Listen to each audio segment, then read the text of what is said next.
Welcome, welcome, welcome.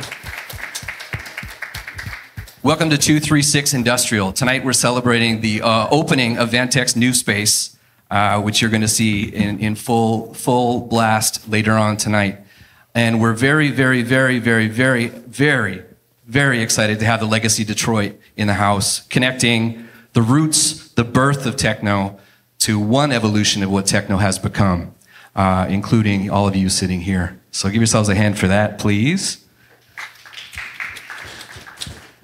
I'll be moderating tonight and asking the questions. My name is Joel West. For 8 years, I've run Groundwork music producers meetups, and now run the Groundwork label, recordings label, and I'm also a DJ, music producer, and remixer, for those of you who don't know me.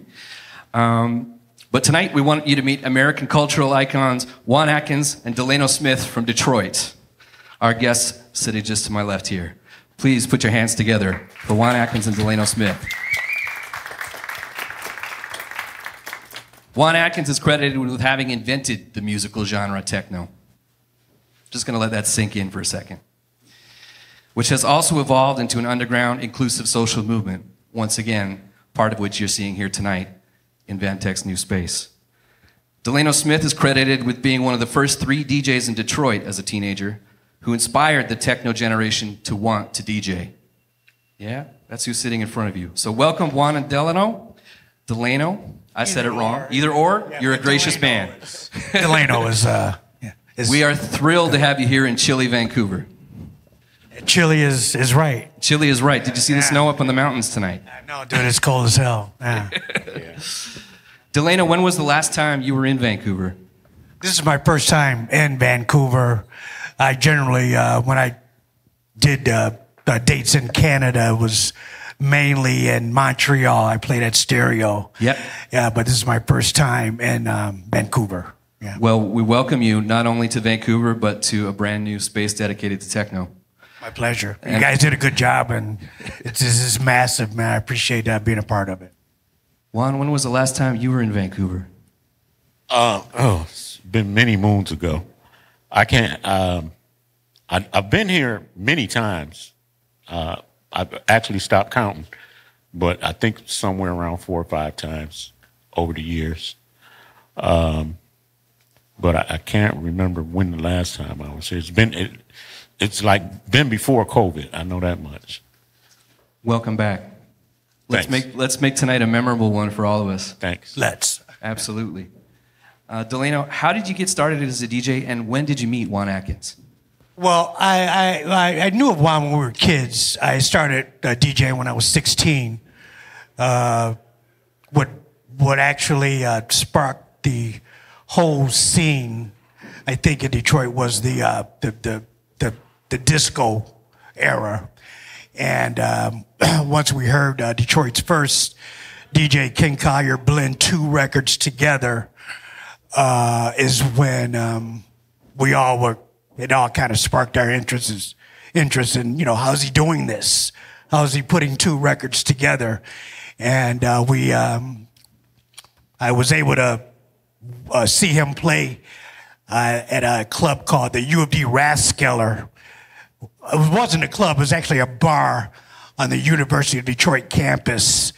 And Ken Collier was the DJ there. We were able to see for the first time. He'd have been doing this for years in the gay clubs, but this was the first straight party, one of the first straight parties that he played.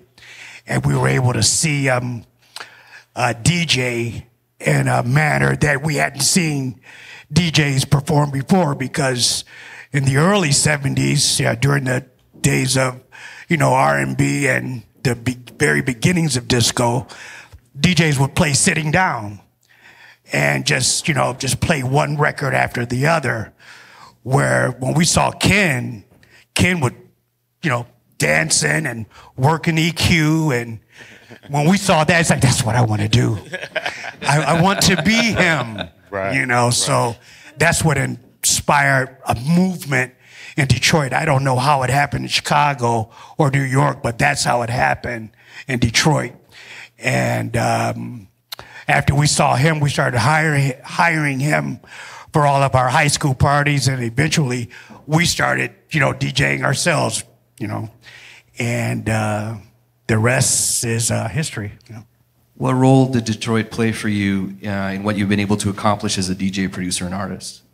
Well, I think because of this guy, we were, you know, Detroit played a big part, especially on the production end, because if you see records on the wall, there's someone from, say, Cleveland or St. Louis, and you see someone from Detroit, you got to pick up that Detroit record first, you know, simply because of Motown, you know, the invention of techno by this guy, and you know, so I think the city and its namesake played a big role in me being able to, you know, be successful at this. I got one for you, Juan. Can you describe the early days of how you became involved in electronic dance music? Electronic dance, well, the term wasn't even invented then when I started. I started with a Korg MS-10 synthesizer for my 14th birthday. I managed to talk my grandmother into buying for me. She had a Hammond B3 organ, all while I was like in grade school, kindergarten. Church organ, basically. But she played a boogie woogie on there, man. She used to get on, man. One day she blew me away because all those years, it's like some years went past, and one day she sat down and said, "Let me show you something, boy." And she got on there, and I was like, "Damn, Grandma, I didn't know it was like that," right? Those organs had some of the deepest bass, boy. You could. So I used to go with her. She used to take me with her when she would buy. She used to go to a music store called Grinnell's, where they on Woodward used to be back across from Hudson. Grinnell, yeah. Yeah, they used to sell pianos, organs, sheet music, accessories, and so she would go down there and buy sheet music and stuff. And eventually they had a room in the back, was called the synth room, and this is where they introduced the Korg MS-10, the mini Moog, and these new synths that were available, monopoly. You couldn't play chords on them, but so I would go back there and play on these synths while she was up front buying, you know, sheet music for the organ. And so one day I was back there and I said, "Hey, Grandma, come back here and check this out. Can I get this?" And of course she said no at first, but she surprised me and got it, and for I think it was for my birthday, and the rest is history after that. Do you still have it? Nah, I bought a new one.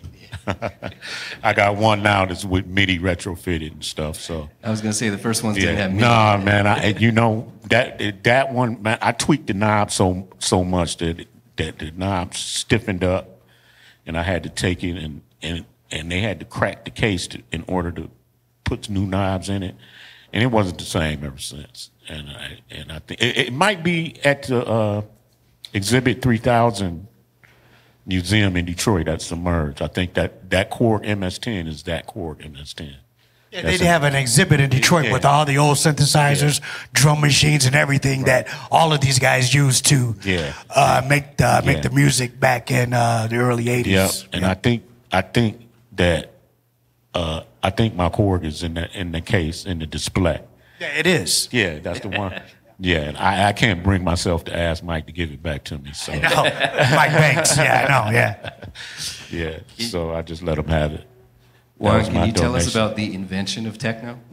What were your inspirations? And how did you come up with this the word? was at the time I was in high school when I got this synth, and I was like making music. I'm making whole tracks with this one Korg MS-10 because you know you can filter the white noise and pink noise on it to get a kick drum.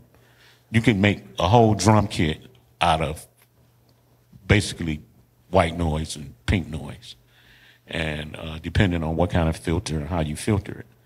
And so I'm making these whole drum kits. I live in Belleville, and no other musicians, the closest musician that I could jam with was like 20 miles away. So so I had to figure out how to do this by myself. And so I was making my own drum kits, and I was using the synth for various sounds. I originally started out playing guitar and bass guitar. And then when I saw the synthesizer, I kind of switched. And so, long story short, is that I was going to high school, and I took a course called Future Studies. And the reference manual for this course was Future Shot by Alvin Toffler. And then he later released another book called The Third Wave, which was the successor to Future Shot.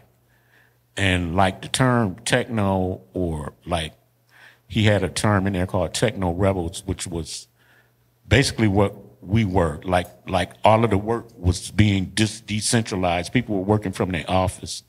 And what Alvin Toffler called this was like the techno village. And he explained how society was moving into into the technological age, from the industrial age to the technological age.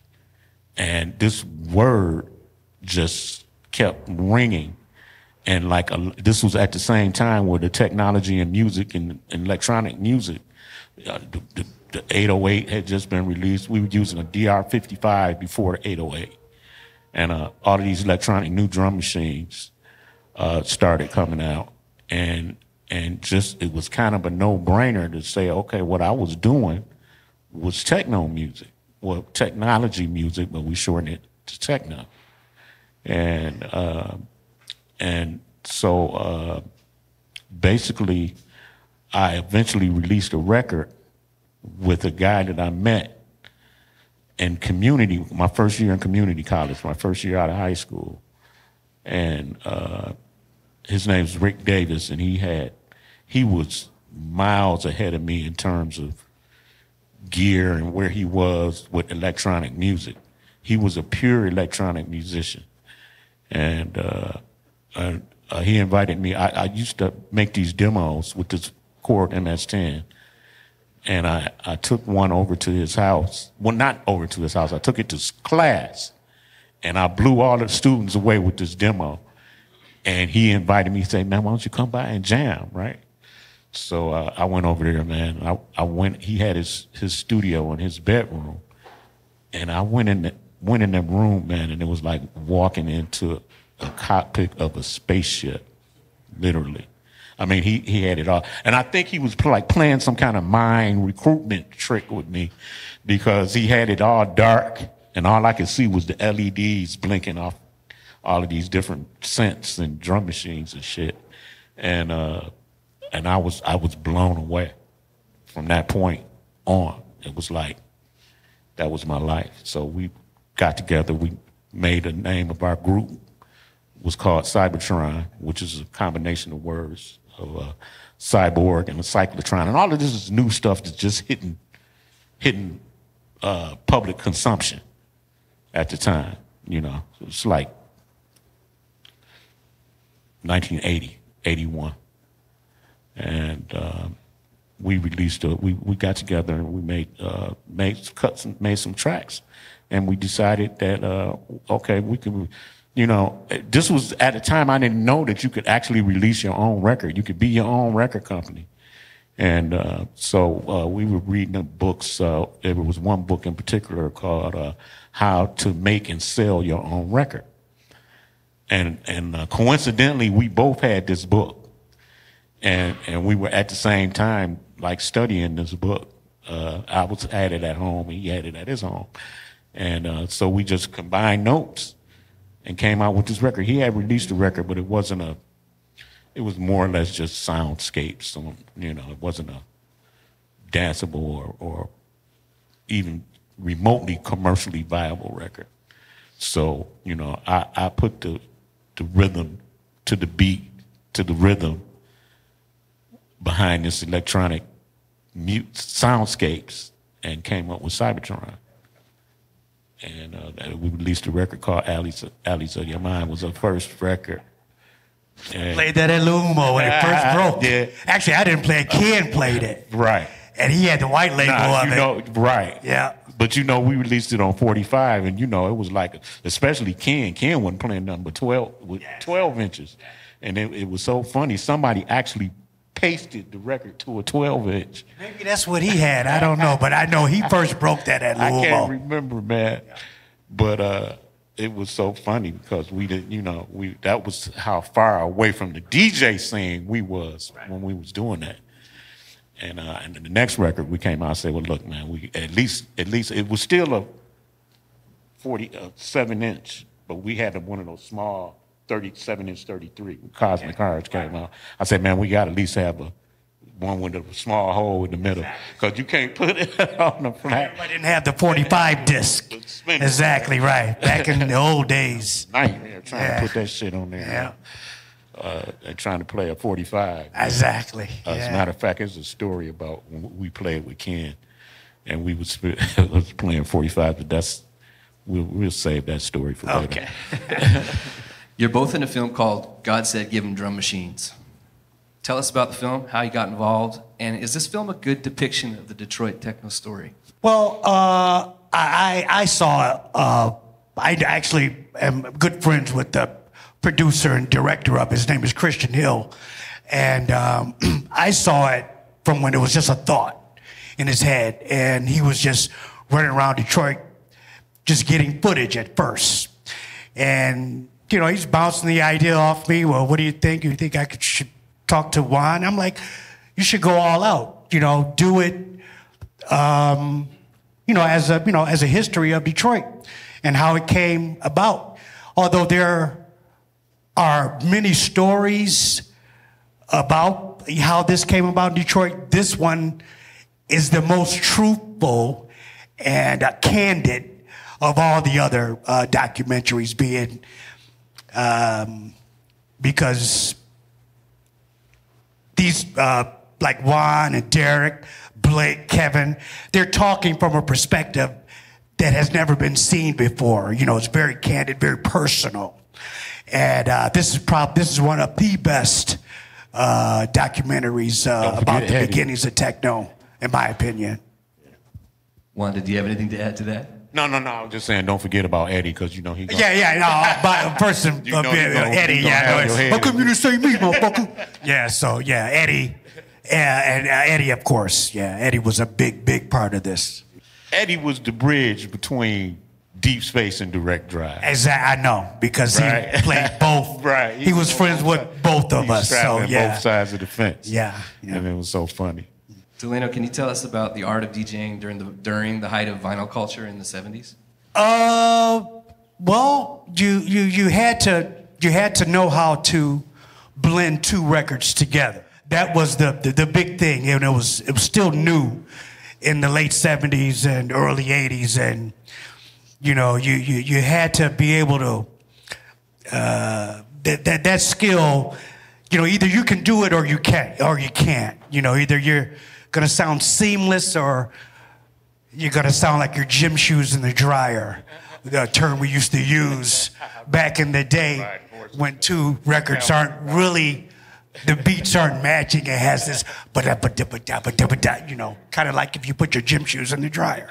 So being skilled at this was paramount in order for you to get some recognition and, you know, get gigs. And fortunately, myself, along with another DJ named Daryl Shannon, we were the kids doing this. The rest of the DJs that were doing this in the city were adults. Ken Collier, Stacy Hill, Elton Weathers. A lot of these DJs were very, very skilled at, you know, Dwayne Bradley, because they had been doing this in the gay scene for years before we even knew about it. So we learned a lot from those older cats, and, you know, in beat matching. And plus, I played with Ken. I opened for Ken. He did a late night at a club called Luomo. I did the earlier set. He would come in. His party started at 2. mine ended at 2 a.m. and he would come like an hour early, kind of give me tips, and I would stay later just to see him play, for the gay crowd.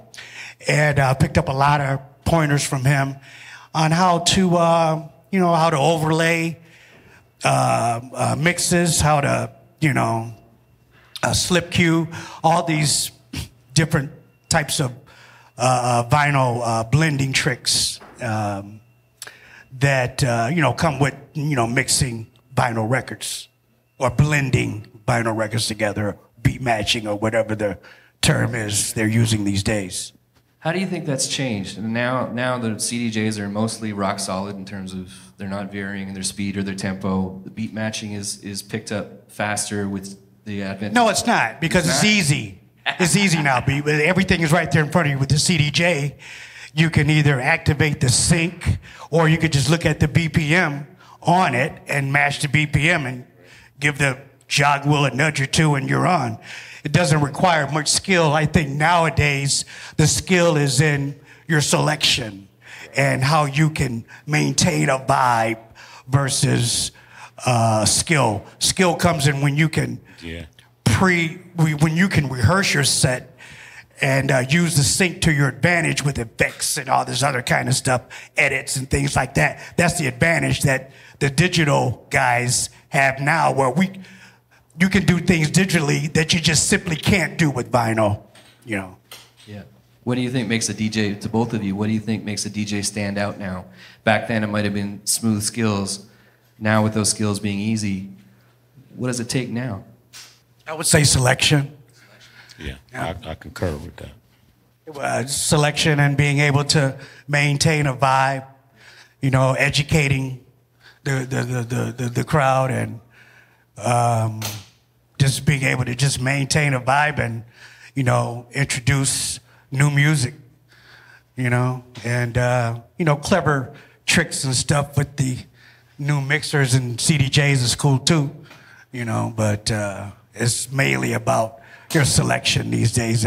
But people knew who they're going to hear now. You know what I mean? So. And to add to that, I think it's so much music out there now that you can actually tell a story with the music, where you're not locked into everybody playing the same records all night.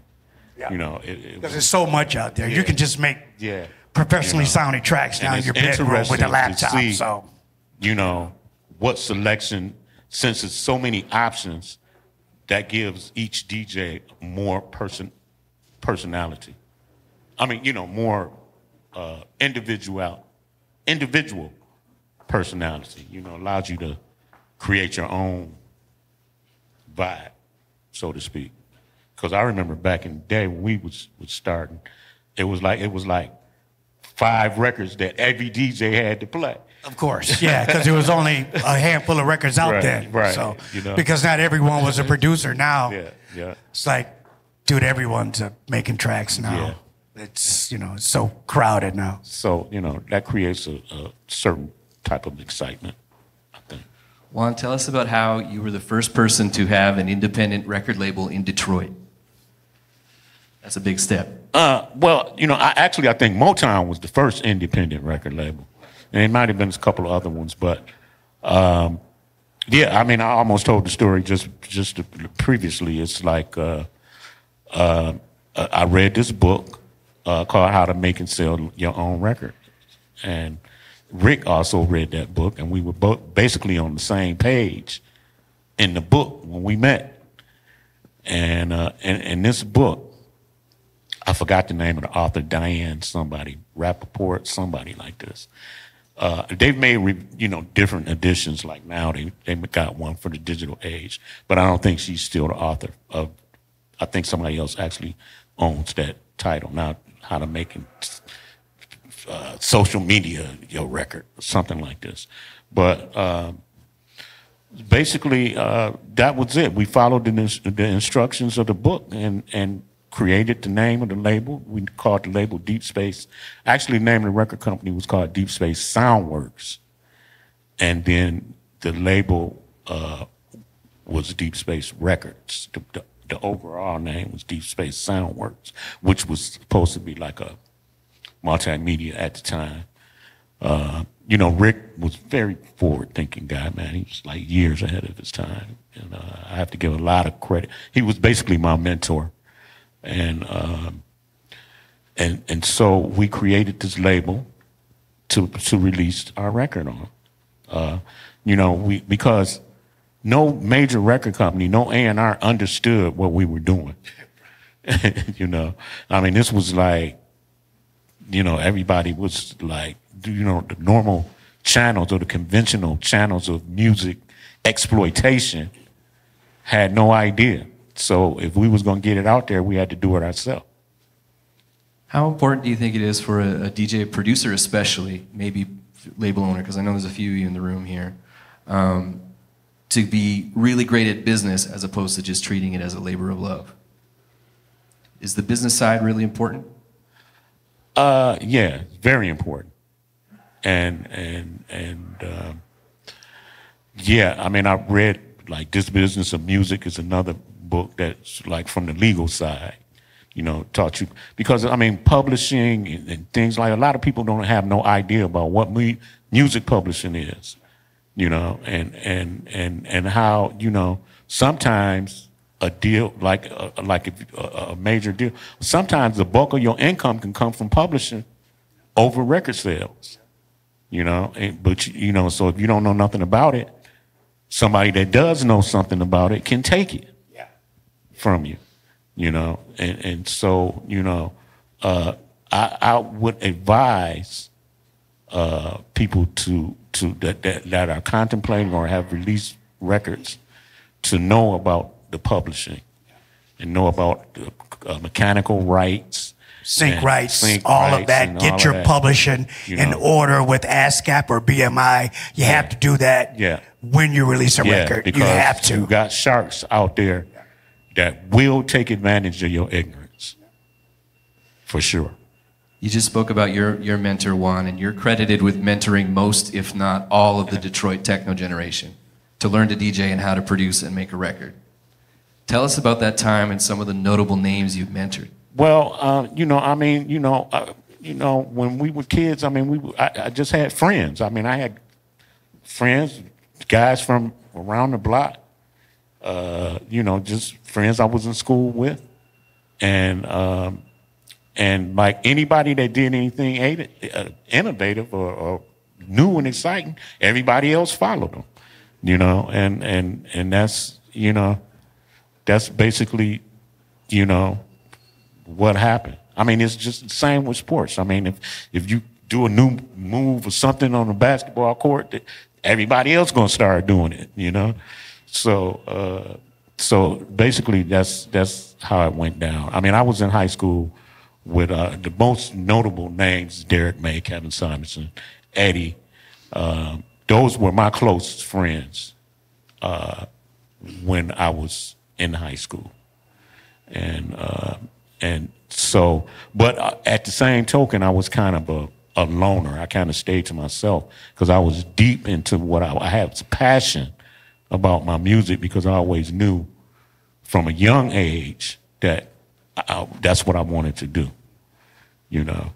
So the work and dedication and focus that I put into it was admirable by a lot of my friends, you know, that you know, when eventually, you know, when things started happening with the music, then everybody wanted to just basically jump on board, you know, and that's exactly how it happened. Yeah. Yeah. Once we saw these guys traveling the world and everything, it's okay, I got to make a record. Right. How did techno go from Detroit to Europe? Generally, I think that anything that happens, you know, people watch. You know, I mean, even if it's across the world, you know, there's something about America, something about USA, something about Detroit specifically, that creative things happen. I mean, there's a reason why Motown basically kind of changed the world in its day from Detroit. Techno from Detroit. So, I mean, there's certain anomalies and maybe maybe the fact that the city was built on an Indian burial ground or something like this. I can't really put my finger on it. I can feel it better than I can tell you. But, sorry, what was the question? We're just wondering how techno went from Detroit to Europe okay. and evolved. Yeah. I think with all genres of black music, hip hop, techno, R&B, we're so culturally the black race, we as black folks are it's just our rhythm. It just rubs off. It's just, to other cultures, to other places and countries. I mean, we invented hip hop, the blues, techno, jazz. I mean, these are major genres of music that inspired the world.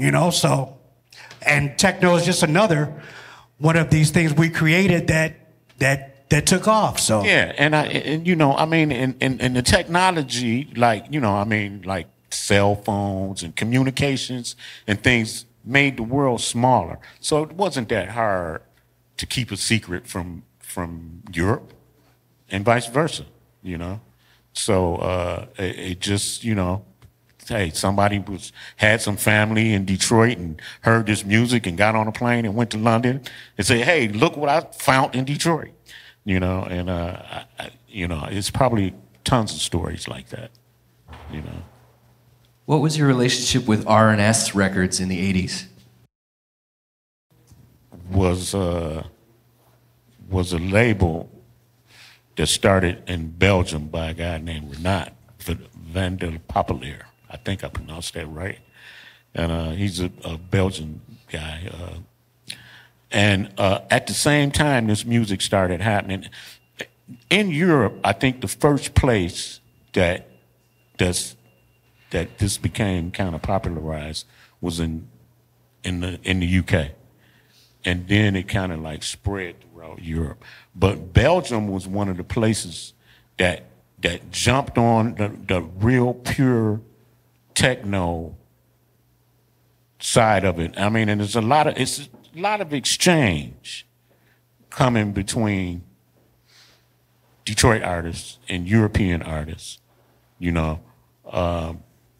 And it's like, I can't sit here and say that I had the first electronic dance record ever. I was fortunate enough to think forward enough and put the word techno onto this music.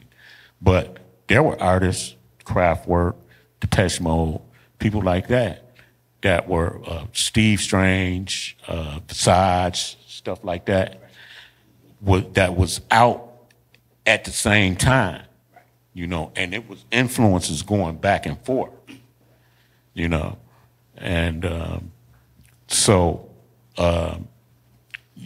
it's just, I don't know, I forgot the question again. You've hit a lot of it, and a lot of the next question too, which was about. I know I'm talking too much. How is your relationship? What was your relationship with Trezor and Berlin and its artists, and how did that influence you? That was Trezor was they had a club and a label, and that was like the first techno club in Berlin. And there used to be a thing called the New Music Seminar, which was a seminar in New York that they had every year that was run by Tommy Silverman from Tommy Boy Records, which was the label that Planet Rock came out on, and that whole electro movement kind of was spawned from Tommy Boy Records. So he had this seminar, and so most of the people in music, specifically electronic dance music, was going to this seminar. And that's where like all of the labels and all of the producers from Europe and what have you would meet with American producers and electronic music producers, and we would network. And Dimitri from Trezor was one of the guys that was at the seminar. And the reputation of of the Trésor, the club, kind of preceded itself, and it was like one of those places that you had to play. If you was a DJ and you go into Germany, you can't go to Germany and not play Trésor in Berlin, and also Ultrasound in Munich was another good friend of mine that runs back during those days, and you know, and so I met Dimitri at the New Music Seminar, and it was so funny because, you know, he's just, you know, I mean, all I knew about Germany at the time was like it was the SS. It was like, you know, it was like World War II. You know, Nazi Germany. That's all I knew. And Dimitri walking around with these big Brogang boots and the big Eastern European Russian kind of collar coat. And it was kind of intimidating at first. I was scared to say something to him. But he turned out to be almost like a father figure to me. And it's kind of like we met. And eventually I was able to go. Just another story that goes along with this. Do I have to tell the whole thing? No, you don't. You don't want to. You got the mic. Well, there was a couple of guys that would come to Detroit from Berlin. Mark Anestis, who was from Hartwet's Records, and they would, and also Moritz Van Oswald, which was Mark's partner.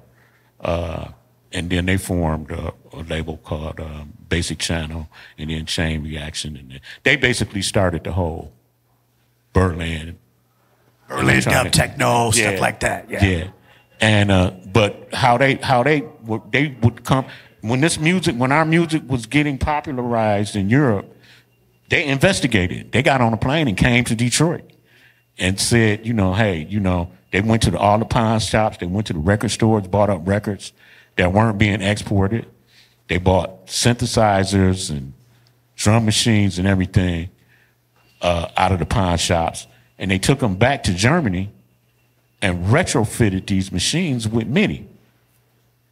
So I was interested because we couldn't do that in Detroit, man. It's like rolling, like if you had a rolling drum machine, you couldn't use a rolling drum machine with a chord keyboard before MIDI. So I was like fascinated about getting over here and working in these guys' studio to see how these instruments were working together. And so I was at a record company in London. We was offered a record deal at ZTT Records, ZTT. They call it Z in London. And owned by Trevor Horn,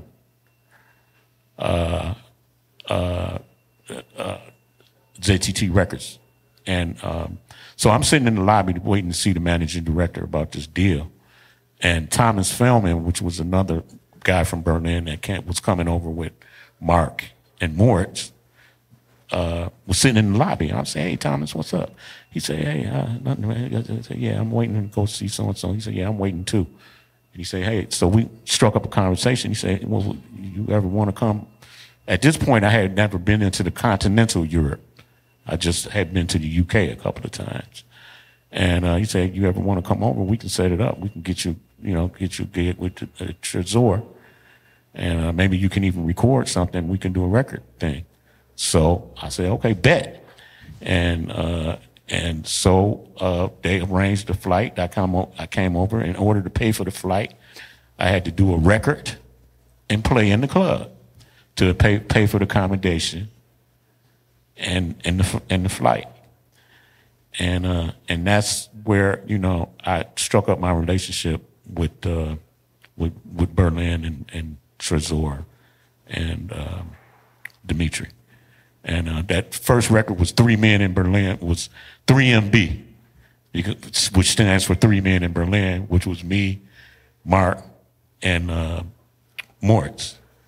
Well, at the time it was Thomas, Mark, and me.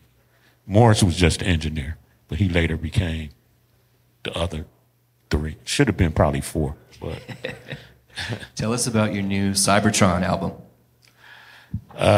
Cybertron. Wow, man, we jumping from what? with our few remaining minutes. We're jumping around. I know, right? So, well, you know, I've already explained where Cybertron came from. That was my first group with Rick Davis. Well, you know, eventually me and Rick Davis split, and around 1985, and that's when I started Metroplex Records, and released Model 500, which was my group name under Metroplex. And you know, and then the Cybertron was such a cultural cult classic entity that it kind of started. It was still living. It was like on its own legs. You know what I'm saying? It was like the records were still selling, and I mean, people for years and years say, when is Cybertron ever going to get together and release? And it got too much for me to withstand till eventually I said, okay, you know what? We got to put out another Cybertron record. Now, of course, I couldn't get Rick to do anything. So I just said, okay, Rick, you know, it's cool. I'm going to do this on my own. And he's like, yeah, go ahead, man. Just, you know, do what you want. And so I did it. And we actually started doing live shows. I think the first one was 2019.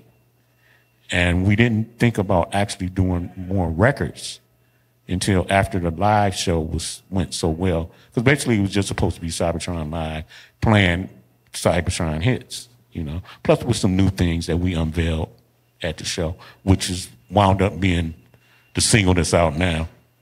And leading up to the album that should hopefully drop sometime this year. Congratulations. Thanks. Still going. Thank you. Delano, tell us about your label Mixmode. Who? Oh.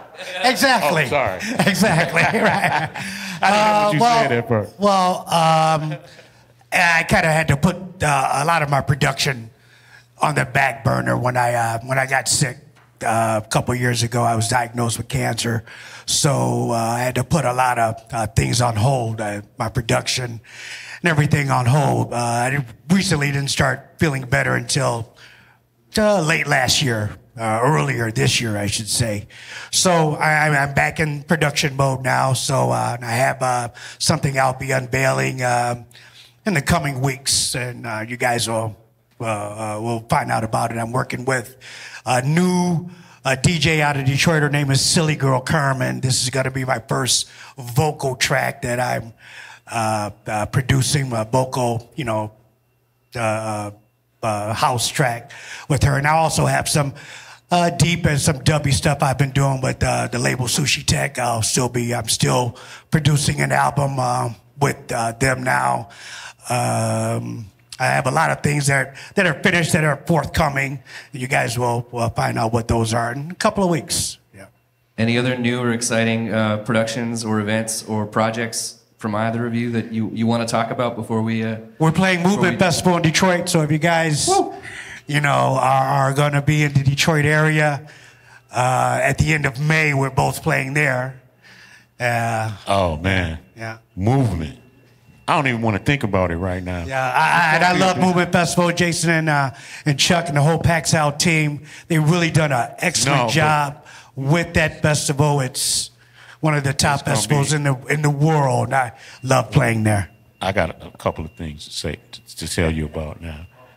I don't even think y'all know yet. I think you know, but I'm doing 3 live shows during Movement. I'm doing Model 500 live, Cybertron live, and Borderland, which is me and Moritz live. I didn't know that. Yeah, Didn't know.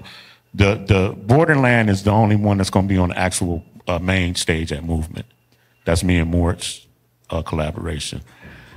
Model 500 live is going to be at the Trésor after party at Tangent Gallery on the Saturday night. And then Cybertron live at TV Lounge. A scaled down club version of the show. which it'll still be hot, but just more fitted to the club. And I thank you for that. Yeah. And so these three, and then I'm also playing his party. That's right. That's what I meant. Friday night. Thank you for DJing at my party at the discounted brother rate. Huh? Yeah, it definitely is. And just for you, bro. It's all good. And so that's Friday night, right? That's right. Don't forget. Friday.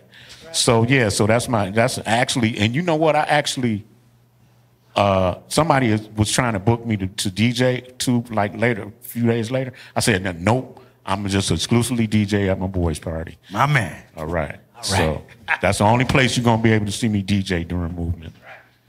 Is with Delano. Also, the reason why Model 500 is playing at the Trésor party is because Trésor is doing a compilation with Carhartt, and Carhartt is somehow involved with them together. They're going to debut, or they're going to use this party as a catalyst for launching this new compilation album. And I have a new record on there also for Model 500 called Idol. And this record is mind-blowing.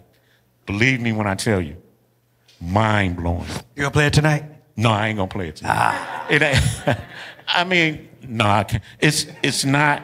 Yes, you can. You can play it. I know you can play it. Yeah. I played it on my radio show. Okay. And I have a show on Blast Radio. I don't know if any of you know. So listen to Blast Radio, and you might hear it. If you haven't been to Movement in Detroit, I highly recommend it. I can't. This record is so crazy that I can't find a place to fit it. Just play it, dude. Just run it. Don't mix it or nothing. Just play it. We'll make it work. There you go. Okay. I don't know if I even have it on my drive, but I'll check for it. Just because of you guys asking for it, man. Last one from me. If you were to give one piece of advice to a DJ or producer or an artist just starting out now, in the environment we're in now, what would it be? I would say first, do a record, up your social media, do live streams, and get your publishing intact. But most of all, make yourself visible in public on social media. Do as many live streams as you can, showcasing your talents, and use social media to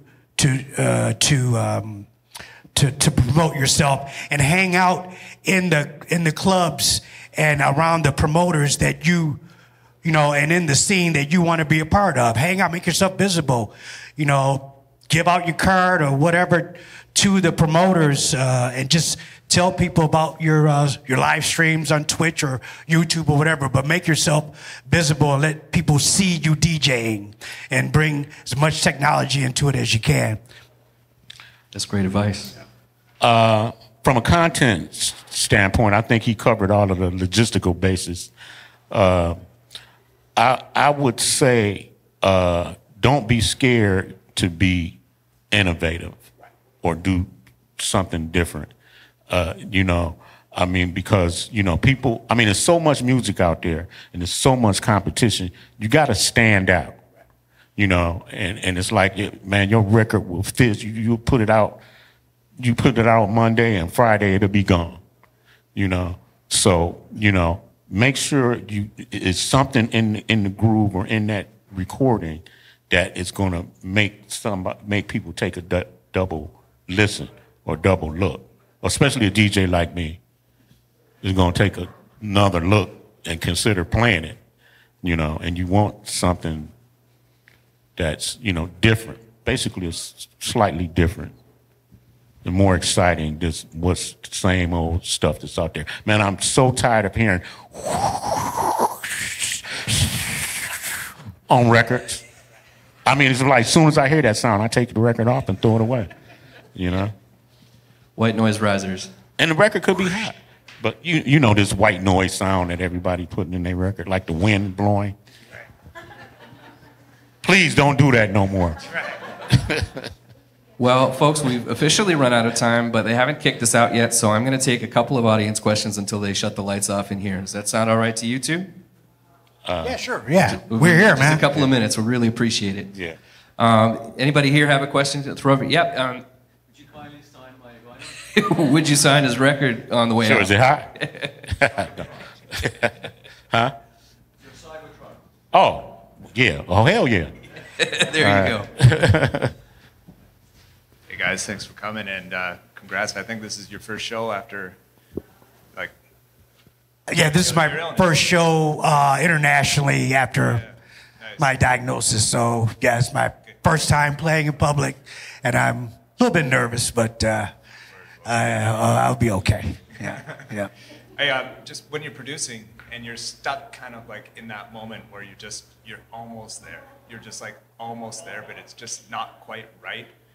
And you just want to throw it out the window and start again. How do you stop yourself from doing that? Take a break from it. Yeah. Leave it for a day or two, or maybe even a week, and come back to it. I mean, sometimes you just gotta. Sometimes you put so much energy and focus, and your ears get tired, man. Yeah, fatigue. You'll get tired of it. Yeah, just step away from it. Sometimes you start hearing stuff that's not there, or stuff that's not there. You start hearing, and sometimes you just, man, I have been working on something so long, and your ears go crazy. I've stepped away for a day and come back, and it sounds like a totally different track. Yeah. And you come at it from a different perspective, man. You take some vitamins and eat something and get some rest. Let your cells regenerate, and then come back to it. And also let some other people that you respect musically, or some of your friends that may be doing the same thing, let them give a listen to it. Exactly. And make sure it's friends of yours that's going to support you instead of blowing smoke up your butt. You know what I mean? That's going to be honest with you. So, oh yeah, that's hot, when it's not. You know what I mean? Just friends that are going to be completely honest with you. Yeah, just man. Run it by them. But definitely shut it down for a little bit. I mean, maybe even go listen to something else. Yeah. Go to a party or something. Go out to a club or something, and then come back to it. You both described how you started off making music and DJing in a very technical aspect and skill. And I wanted to ask you about your evolution with your relationship with your audience and people, because I've seen that grow, especially you and Delano with like GoFundMe and with Juan. So yeah, if you can talk about, your connection with the community and your audience and your fans and. Well, I have a whole new respect and love for the house and techno community. When I announced my illness, the whole world came behind me and in support of, help me out financially and everything. The whole world was behind me, and that in itself was inspiration for me to keep going and not give up. And I want to, for all of you that participated and that prayed for me and thought about me, people that's going to see this video, I thank everybody, because I'm at the late stages of this thing, but I'm getting better and I'm going to beat it. And it just renewed my faith and confidence in our community, and that we are all here for each other, and we're helping each other out. And when you all came to my aid, it filled my heart and gave me inspiration. So I thank all of you guys, even you guys coming here and to hear us talk, in the cold and everything. It's just great. I appreciate all of you guys' support. I really do. Well, everyone, we have a great party ahead of us tonight. We're breaking in 236 Industrial, Vantek's new space. We're welcoming the people we wouldn't probably be here without, who have graciously given us their talent, their music, and their energy for so many years. And we're humbled and very, very excited to have you both in the house tonight. So can we give him a real big Thank thank you. you? Thank you. Thanks, guys. Thanks for coming. Appreciate it.